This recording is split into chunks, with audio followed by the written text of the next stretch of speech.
What exactly are whites superior at? As far as I can tell, the only thing that whites are superior at is creating more white people. Right? So we need to understand the racist mindset. The racist mindset is this. A breeding pool exists, right? Certain people are part of the breeding pool. Those people are insiders. Certain people are not a part of the breeding pool. Those people are outsiders. So the people who are inside the breeding pool are valued because why? Because the racist wants to ensure that in the future, people who look like them will be able to continue to create new life in accordance with a standard of beauty. The standard of beauty was established by their ancestors. They want to be able to continue to create by that. Their fear is what? What is their fear? Their fear is that sometime in the future, people will have so mixed with people from all around the world who created according to different standards of beauty than they did, that their descendants will no longer be able to create new life in accordance with the standard of beauty established by their ancestors. That's their fear. And that's idea of the breeding pool. That idea of the breeding pool explains why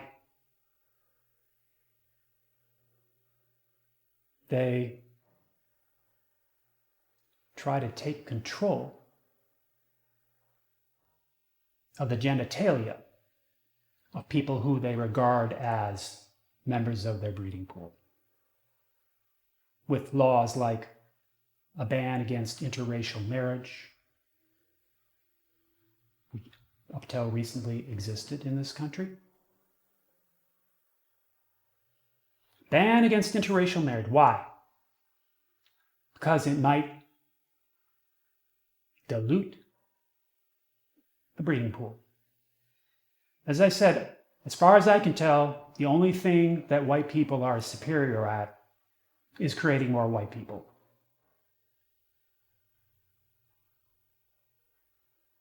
But please understand, I know next to nothing about almost everything. It could be that all of those many, many thousands of years dealing with the harsh climate of Europe sort of molded a human being that was more likely to be able to plan ahead. Because planning ahead was required in order to survive. The parable about the grasshopper and the ant, for example, would be an illustration of this. The parable of the grasshopper and the ant was, while the grasshopper played and had fun during the summer months, the ant stored up food for the winter. And when the winter came, the grasshopper asked the ant to share the food, but the ant refused. And the lesson here is to plan ahead. So perhaps people living in tropical regions where there was an abundance of food all year round did not develop the ability to plan ahead as much as people who, for a large part of the year, were living in a frozen landscape and environment.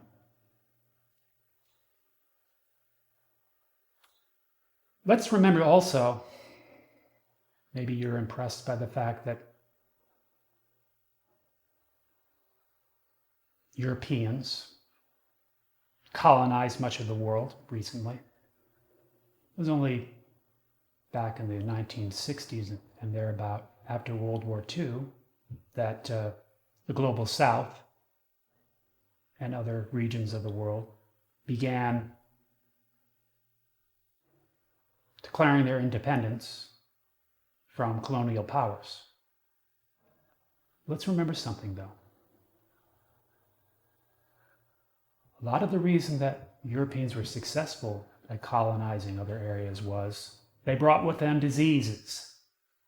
And the people who lived in those areas did not have immunity. So does that make white people superior?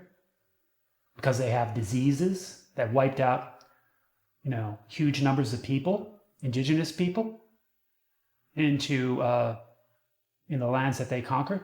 Does that make them superior? I don't think so. Let's suppose it was the other way around. Let's suppose Christopher Columbus or whoever came over to this country looking for gold. And the indigenous people had the diseases, and the Europeans didn't have the immunity. In that event, I would think it would be logical to infer their efforts to colonize the Americas would have turned out a whole lot different. So because somebody has a disease, does that make them superior? I don't think so. I don't think so. Like I said, as far as I can tell, the only thing that white people are superior at is making more white people. And it's this concept of a breeding pool that motivates them to treat people who they consider not to be a part of their breeding pool as outsiders. And that would be people whose ancestors created according to a different standard of beauty. So a long time ago, human beings were all spread out across the land on this world, and we didn't have mass transit back then. People couldn't fly to this part of the world and fly to that part of the world, take a train here, take your car and drive across the country. They had boats, maybe. You could take boat trips and trade with other people from all around the world. But mainly, most people stayed within their ancestral homelands. And within their ancestral homelands, they did what? They established a standard of beauty, and they created new life in accordance with that standard of beauty. That's true all around the world. And now we have these forms of mass transit, and we can mix together now and appreciate the many interpretations of beauty created by human beings all over the world.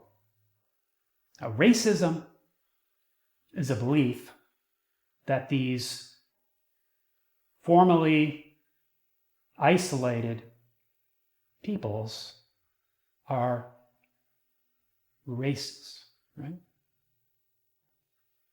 These races are competing for limited resources, There's only a limited amount of air. There's only a limited amount of sunshine. There's only a limited amount of arable land. There's only a limited amount of water, fresh water.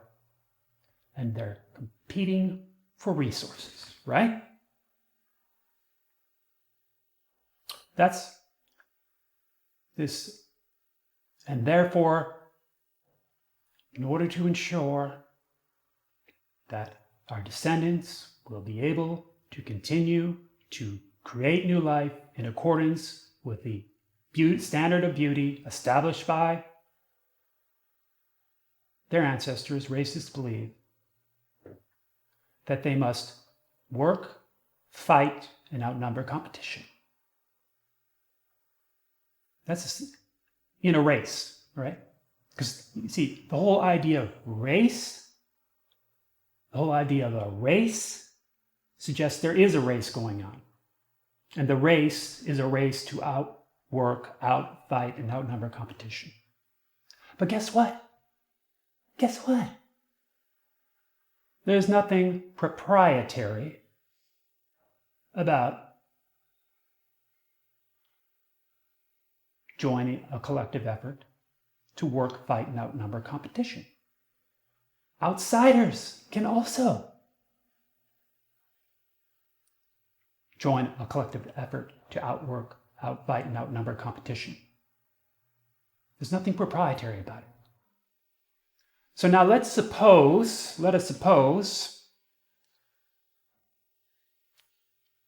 everybody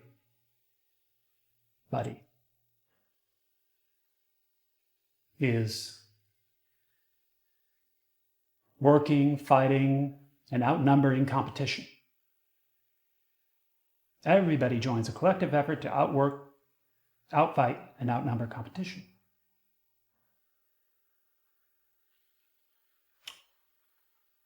Where is this race to work, fight, and outnumber competition going to end? What is the finish line? Well, according to practitioners of discovery religions, the finish line is a final, necessary, horrible war. They call that final, necessary, horrible war Armageddon. It's not all discovery religions, but prominent one in this country. So what is the result of everybody working, fighting, and outnumbering competition? Is the result population overshoot? Pollution?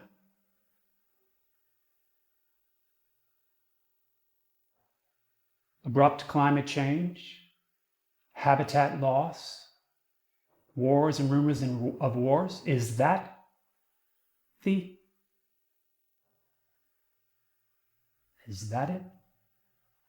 Is that the result?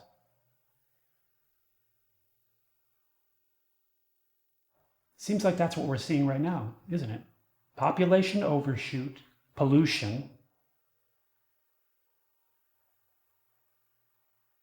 abrupt climate change, habitat loss. And wars and rumors of wars could easily precipitate human extinction.